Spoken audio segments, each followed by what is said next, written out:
I was invited by a friend of mine to speak at a polytechnic in Singapore.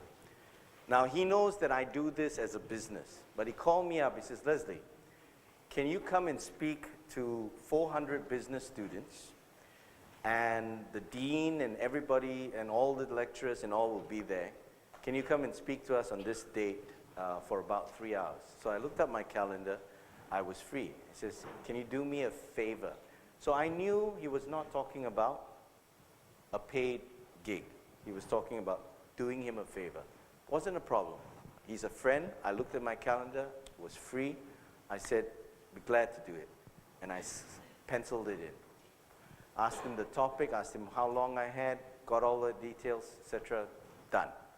I went off, spoke at that place, and I was in my top form. I had these 400 people literally laughing and rolling out of their seats. Okay, they were really enjoying the session. Normally in Singapore, when it comes to the last 15 minutes, and you do Q&A, all right, nobody in a group normally puts up their hands. In fact, all of Asia is like that, except for the Philippines. In the Philippines, I go there every year on the invitation of the government, and I speak to a group of about 500. When it comes to Q&A, you ask, are there any questions? 400 hands go up. Okay, and the last time I was in the Philippines, I asked the lady right in the front, so your question is just, are you married? Had nothing to do with my presentation, but in Singapore, you normally don't get any questions. Then when you get off the stage, everyone makes a beeline to ask you the question on a private basis. But this time, it was different. The questions were fast and furious. Everyone wanted to ask the question. Came to the point where the lecturer had to stop me and stop the process because they were taking me out for lunch. All right, and they had made reservations and everything else. So they came out, stopped me.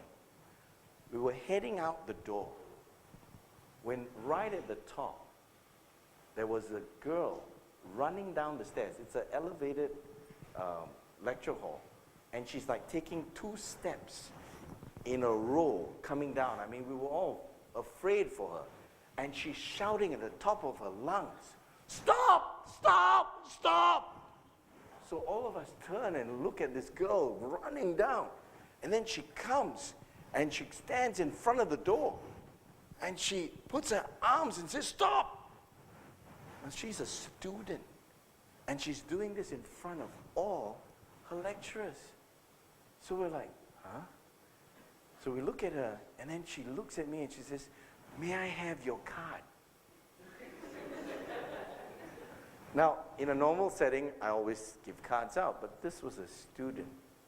So I wasn't sure what was the right protocol. So I looked at the lecturer said, it's okay. So I gave her my card. And then I thought that was it. And she said, no, stop. So I said, yes. She says, can I have a favor? So I said, okay. What's the favor? She says, well, I need to do an internship, and I want to do that internship with you, with your company. So can you give me a job for 2 months? So I looked at her, I said, what's your name? She says, Karin. I said, Karin, you go ahead and call my office. You speak to a lady named Amy. She's the office manager. I will speak to her. If we can make a job available for you, we will make one available. But I can't promise you. Monday came, I went into work. I told Amy, I said, Amy, do you need staff? Amy says, yeah. Perfect timing. I was thinking of hiring 2 part-timers. I said, there's this girl needs to do an internship for 2 months. She says, boss, I'll handle it. No problem. I said, fine. So she came in and she worked. She worked there for 2 months. Good worker, quiet, efficient, very observant, but etc. On the second last day of her attachment with us, she came into my office, the side. I always leave my door open, and she knocks. I said, yes, boss, can I see you? I said, sure. So she comes in, and then she does something that normally nobody does. She closed the door. So I'm like, oh no. And then she says, I said, yes. And then she says, can I ask you a favor? I thought, what the? And then I said, okay, what's the favor? She says, I want you to meet my uncle this Saturday. That was Thursday, all right? And she said, I want you to meet my uncle this Saturday. So I was thinking she was going to ask me for a letter of recommendation, whatnot, have you, but she says, no, I want you to meet my uncle. So I said, huh? So she looked at me, she said, no, my uncle owns a resort. And I want him to meet you because I've been talking to him for this last 2 months. And I believe you're the person that can help him. So please, please, can you meet him on Saturday? Now let me explain something. During those days, in the corporate days, I would work from Monday to Friday, doesn't matter how long. Whether it was to 2 a.m., 3 a.m., 4 a.m., doesn't matter. I loved it. I was a workaholic. I'd work my guts out. It doesn't matter how long it would take, I'd work. But come Saturday morning was precious to me. I would laze in bed, and I would get up at 12, 1, 2 o'clock, or sometimes never. It was precious to me. So when she said this, I was hoping that she would say 4 o'clock, 5 o'clock in the afternoon, something like that, so I could, still accommodate her. But she looked at me and she says, I said, what time on Saturday? She said, 7 a.m. I said, what? Can it be later? So she looked at me, she says, okay, boss, for you, 7:45. And I said, why so early? She says, you don't understand, my uncle is flying off that day itself, and I want to make sure you all have enough time. She looks at me with these eyes pleading and says, boss, please. And I'm a sucker for, So I said, okay, give me the address. So the next day she gave me the address. Now normally when I go to see a potential client, I'll do research, find out a little bit more about the company, go into the website, find out everything, etc. Now, Karin was a very simple girl. She wore, jeans, t-shirt. She was a very simple looking girl. So my assumption, okay, my perception of her uncle's resort was some rinky-dinky, teeny-weeny, itsy-bitsy resort in Malaysia or Indonesia. That was my impression.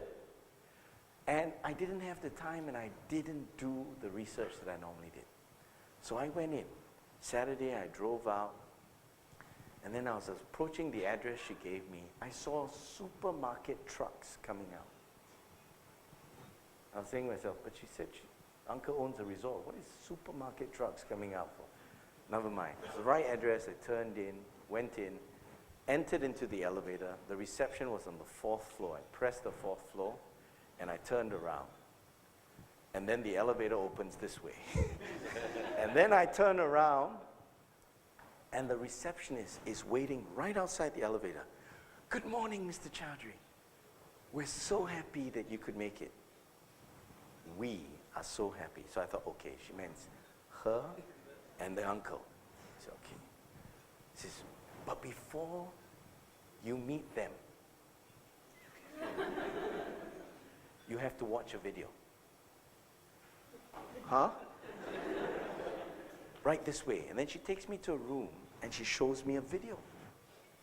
Now I'm glad she showed me the video because it wasn't a rinky-dinky, itsy-bitsy, teeny-weeny resort. It was a USD $400 million project, all right, with theme park, golf, water theme park, convention center, hotels, villas, you name it, they had it. If anybody has been to Sentosa in Singapore, it's 3/4 the size of Sentosa Island. And I'm feeling like an absolute idiot for not doing the research. But I'm glad I got to see it. So once I finished, she came through the door and says, finished, Mr. Choudhury? I said, yes. Good. Let me take you to see them. She used the word them again. So I thought maybe her English is poor. Takes me into the boardroom. Enters the boardroom. The boardroom is about from that wall to this wall here. That size. And the table goes from that table right to this table. One long curved table, and every seat is occupied except for one at the end. And I'm walking through the boardroom looking at all these people and saying to myself, she sure has a lot of uncles.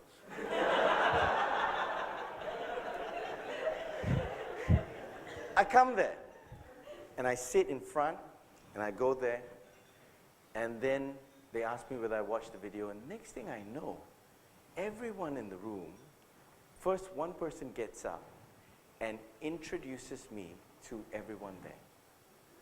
Now, I was thinking that was the uncle, but it wasn't. But he knew more about me than I knew about myself. He was telling them things that I didn't know. And then he finished, and then they started bombarding me with questions. They were asking me questions like, if this happened, what would you do? If this happened, what would you do? I would not do that except in a consultancy situation. But I kept remembering Karin's words to me. Please, boss, just do this favor for me. And I thought, I'll just answer all the questions they had. And they had a lot. Suddenly, the person that introduced me, the next person next to him leaned over and whispered something. Next thing, that person that introduced me just looked around the whole table and just did this. And then everyone got up and walked away. I'm baffled. I'm thinking, was it me? Something I said? And leaving that person that whispered